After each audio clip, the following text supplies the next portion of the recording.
राजा के राज दरबार में एक आदमी आया और बोला, मैं पारखी हूँ, मुझे आप नौकरी पर रख लीजिए। राजा बोला, नौकरी पे तो रख लूंगा, पर तनख्वाह 1 रुपए नहीं दूंगा, सिर्फ 1 पाव गुड़ और घुंघरे मिलेंगे। पारखी बोला, ठीक है हुजूर।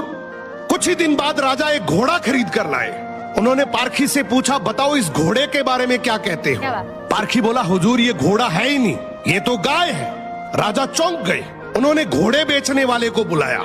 उसने कहा, साहब बात तो सही है तो घोड़ा ही, लेकिन बचपन में ही इसकी माँ मर गई थी, इसे गाय का दूध पिलाया गया था, इसलिए इसकी आदतें गाय जैसी है। राजा ने हैरानी से पारखी से पूछा, तुम्हें ये सब कैसे पता चला? पारखी बोला, हुजूर जब ये चर रहा था तो नीचे मुंह झुकाकर घास खा रहा था, घोड़ा हमेशा ऊपर गर्दन उठाकर खाता है, मैंने इसकी आदतों से पहचाना।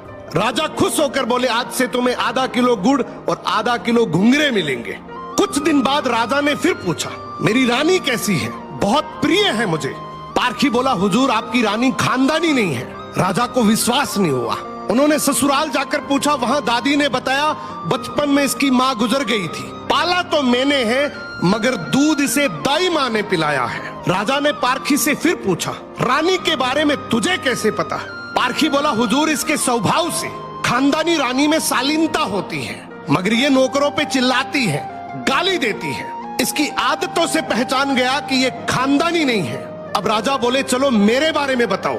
पारखी बोला, जान की माफी दे तो बताऊं। राजा बोले, माफी है, सच सच बताओ। पारखी बोला, आप राजवंश के नहीं हैं, आप मुझे भड़बूजे लगते हैं, गुड़ और भंगूरे सेकने वाले। राजा घबरा गए। जाकर अपनी माँ से पूछा, माँ सच बताओ वरना मैं मर जाऊंगा। माँ रोते हुए बोली, बेटा बात तो सच है, जिस दिन तू पैदा हुआ था उसी दिन महल के पास एक भड़बूजे का भी बेटा पैदा हुआ था, तू मर गया था और मैंने राजवंश बचाने के लिए उसके बेटे को लिया, वो तू है। राजा ये सुनकर दुखी भी हुए और खुश भी हुए।